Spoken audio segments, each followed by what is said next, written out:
There are two kinds of people in this world. Either you're doing things you know you shouldn't, or you're not doing things you know you should. Guess what? We're both. Hi, I'm Marcy Barker, life and business coach, aka your loving kick in the pants. This podcast is here to help you become accountable with aligned action and become boss-minded while growing a business without sacrificing what matters most. Let's dive in.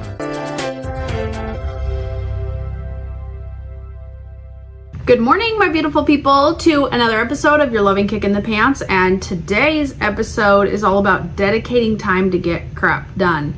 And this is a listener request. So I'm excited to dive into this because as I was prepping this episode, I'm also like, I could use a reminder on some of these things too, which is a testament to accountability. If you guys have something that you want to work on, share it, because chances are other people that you know also want to work on it, and there is strength in numbers, but also there's strength in masterminding what will work, and there's also strength in reporting to somebody else. So as we go through this podcast episode, I want you to, first of all, just get a little bit more comfortable with being bold about what you're working on, because I know that in the whole entrepreneur space or like goal setting space, some people are like, I don't want to tell anybody because then it like jinxes my progress, or I don't want people's feedback on how I should do it.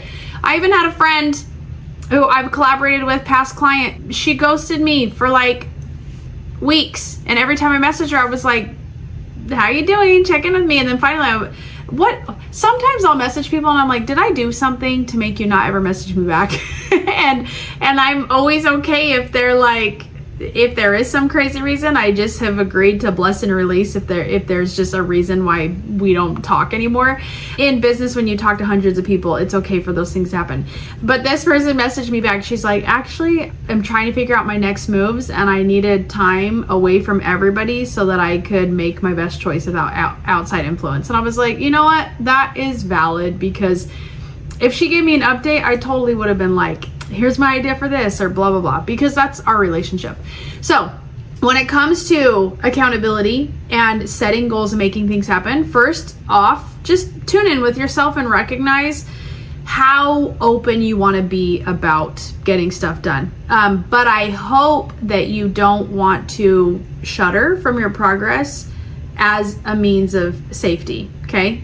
If you are feeling like I need to get stuff done and I need to dedicate the time to this project and you're just not doing it, it's time for you to enlist some help.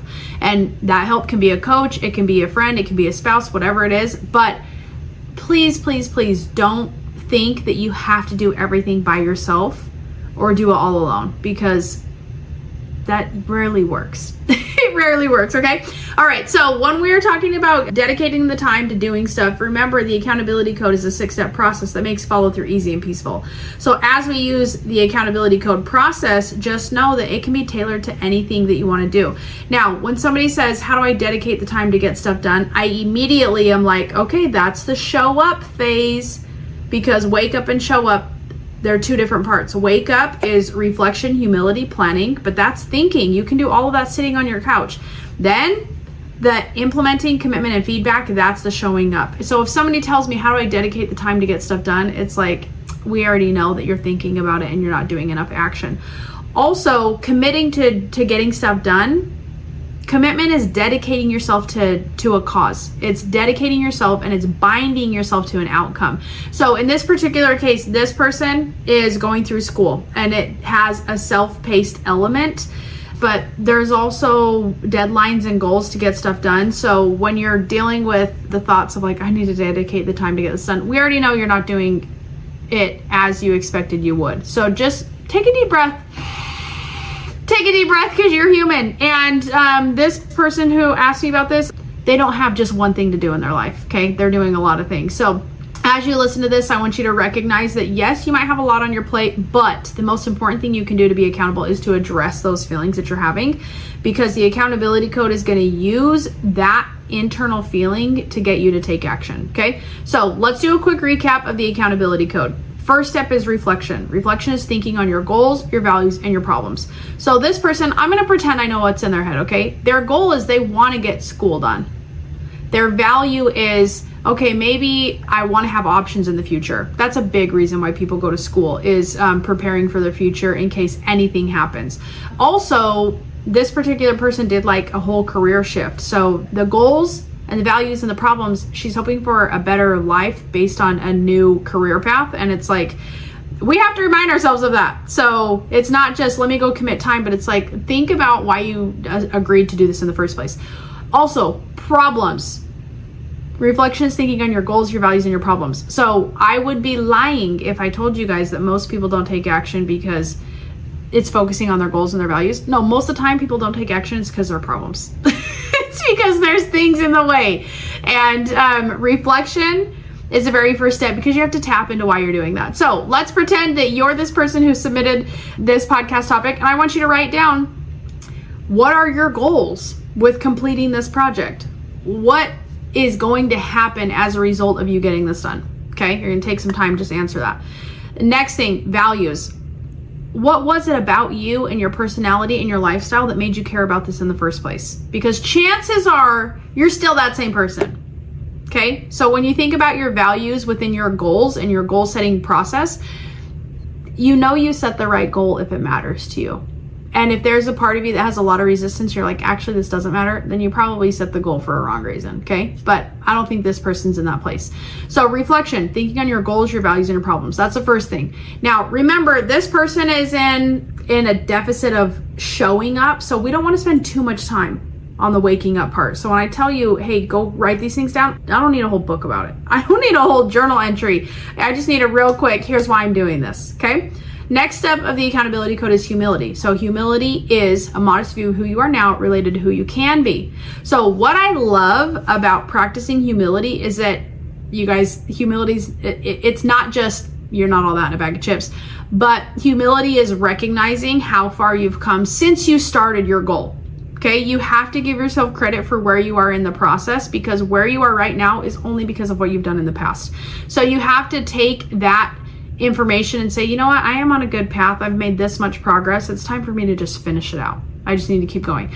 Last week on the podcast, I talked about taking that information that people give you as compliments or proof of progress and 100% accept that.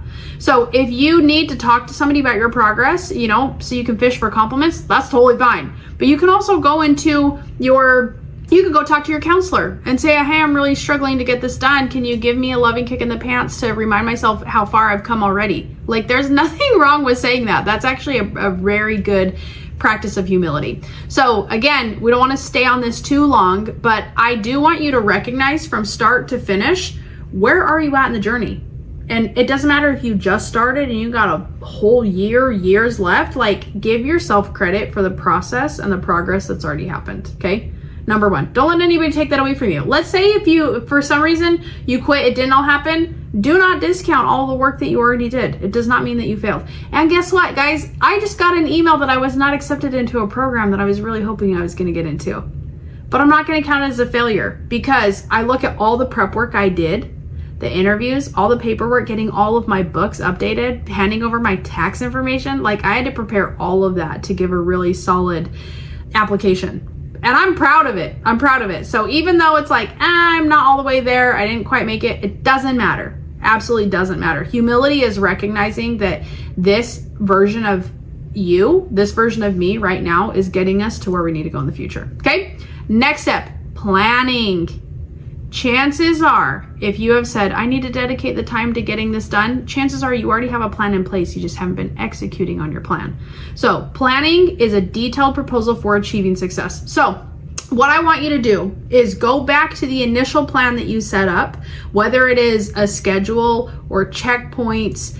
Ask yourself what pieces you might have dropped that you're not sticking to. And don't feel like you have to just implement that beginning again, like, because maybe there were things about it that didn't quite work, or maybe there are circumstances in your life that have changed and things need to be adapted. So before we move on to just showing up and implementing, let's make sure that our plan is still realistic for us. So when it comes to dedicating time, here's a few tips, okay? First one is schedule it like a non-negotiable. And this means putting it on your calendar and moving environments if that is what needs to happen. So I do this sometimes. Every once in a while, I will go to the library because I need to get out of my house to work.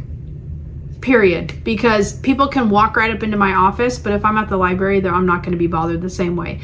So a non-negotiable, you need to put it on your calendar and just ask yourself if you're in the right environment to get that done.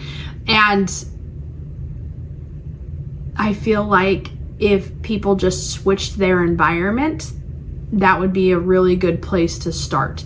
Non-negotiables can be really hard though, because remember how we talked about people have problems in their life? Sometimes you can shift you in the problem, but you can't shift other people in the problem. So just keep in mind that when I say non-negotiable, I'm not talking about you making sure everybody in your atmosphere is doing what you want, but there's probably people in your atmosphere that you need to be like, actually, I need to stop considering you because I need to consider my own non-negotiable and change my environment if necessary. Hey, my beautiful people. If you're loving these episodes, you'll want the full experience. I've bundled both of my books, The Accountability Code and Becoming Boss Minded, into one powerful package. You'll get instant access to the audiobooks and ebooks so you can learn and grow anytime, anywhere. Head to bossminded.com and grab the book bundle now. It's the perfect way to stay inspired between episodes. All right, let's dive back in. Also, in your plan, ask yourself if you have like a start and a stop ritual or a habit in place. So what do you do when you sit down and you go and study? Is it I'm going to check my phone, or is it I'm going to move my phone away? Is it I'm going to make sure I have my water bottle, or is it I'm going to make sure I get a snack? Whatever it is, what do you do when you sit down to start? Do you put on relaxing music? Do you turn off notifications? Like, figure out what that thing is and make sure there's a specific starting habit to your goal. Other thing is ritual for when you're done, because if you feel like you're sitting down and working on your goals, but you're stopping prematurely or you're letting yourself get interrupted, even if you're getting interrupted, have that serious break between, okay, I'm going to stop studying and I'm going to go handle this problem. So one of the things that I have done in the past, which I'm glad I'm saying this because it's been a while since I've done this, is when I'm done working, I will get up from my computer and say, I did a good job, or I got a lot done today. And here's another crazy thing. I sat down to get work done. I have yet to write it down. I was like, I need to pull up my book and start using it again. I sat down, and guess what? I'm going through my social media because that's an intentional part of me running my business. And a post that I made 5 days ago finally got approved in a group. So now this information that I needed 5 days ago, now it's available to me right now. So for me, I'm like, I got to handle this right now because I wish I would have gotten this done 5 days ago, but that was out of my control. So what I did is I took care of that. I knocked out the emails. I knocked out the paperwork I needed to get done. I did the communication, and I told myself, I knocked out a really important task. Was it the one I sat down to do? No, it wasn't, but it was one that I wished I would have got done 5 days ago. So if you're sitting down and you're like, man, I should be at this place, or I want to work on this, you have to give yourself credit for what you're doing right now. And you just take a deep breath and you say, I did a good job. And that is enough so that you can go handle whatever distractions pop up, but you're giving yourself credit and you're banking your progress and you're banking your confidence that you can come back to that because you set an intention for that space. So I would say, think about what you do when you sit down. Think about what you want to do when you leave that environment and you're no longer working on the task anymore. Also, with planning is a detailed proposal for achieving success. So if you need to break it down, totally, that's the best way to do it, is say, okay, well, I have 5 tasks I need to get done. Let me just start with one. Let me just start with one and break it down. I think especially with working on something that is like a year long in the process, or I'm thinking about school or business program or whatever, it always helps me to break things down to know what I need to do to stay on track. But it also motivates me to work ahead so I can be like on track or ahead of the game. I remember when I was in college taking college classes and we could do stuff online. I remember some people complaining that the whole course was open because it overwhelmed them. But I was like, if this whole course is open, I can get it done and I don't have to be in school for 4 months. I can be in school for 2 months, or I can check that off so that if my other classes get harder, I can knock that one out so it's not going to be a distraction anymore. So when it comes to planning, look at your plan and see what gaps might still be there, or see what gaps need to be adjusted because things have changed in your life. The other thing that I think is really, really important as we're talking about planning is to share what your plan is with people in your life who care about your progress. You have to be really careful because some people don't care about your progress. Some people care about how you serve them. Let me say that again. Some people do not care about your progress. Some people only care about how you serve them. So when you share your goal with somebody, share it with somebody who cares. And if you're in school, you're in a business program, whatever it is, your counselor, your teacher, your coach, those are going to be the people who want to hear about your deadlines. Because they care about your progress.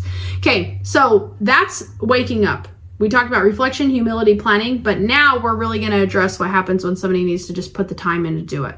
This is implementing. Implementing is the first step of showing up. So implementing is putting into use your desired skills or values. So let's say that you put in a before and end ritual to your study time. Now, implementing just means that you sat down and you worked on it for 5 minutes. It could be 10 minutes. It does not have to be a 3 or 4 hour study session for you to implement. Implement is the act of doing something. We don't care how long it is. We just need to put in the reps for getting it done. So implementing, putting into use your desired skills or values. For me, sometimes my husband would make fun of me because I'd carry a book with me and he's like, why are you carrying this book? I haven't even seen you read it. And I'm like, you know what? That's true. I did bring it with me. It's been in my bag and I haven't cracked it open, but I intend to, and I hope to, which is why I brought it, because I absolutely hate carrying things that I'm not going to use. But there have been times where I'm carrying this book around and I'm not reading it.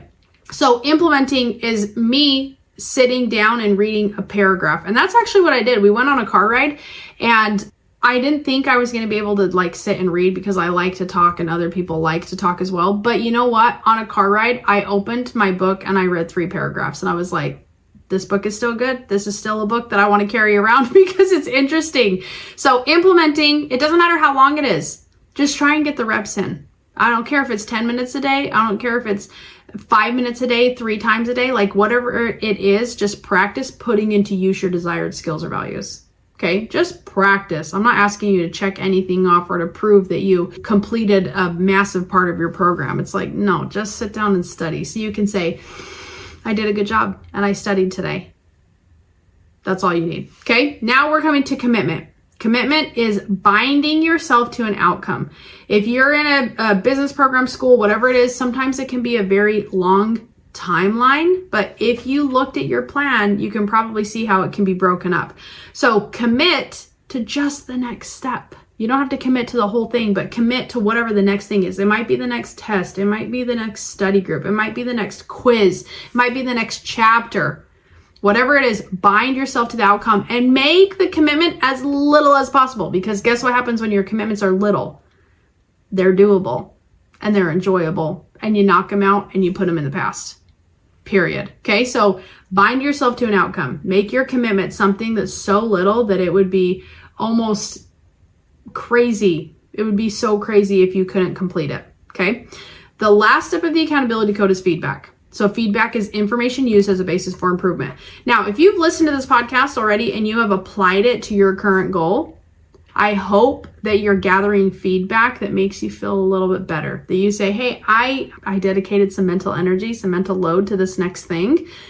Give yourself credit for that. Feedback is that you still care enough and you have just reignited your motivation to get something done that you care about, even when distractions or hardships come along. So feedback, information used as a basis for improvement. So even if you just reflected in a new way, then you're giving yourself more reinforcement to move forward.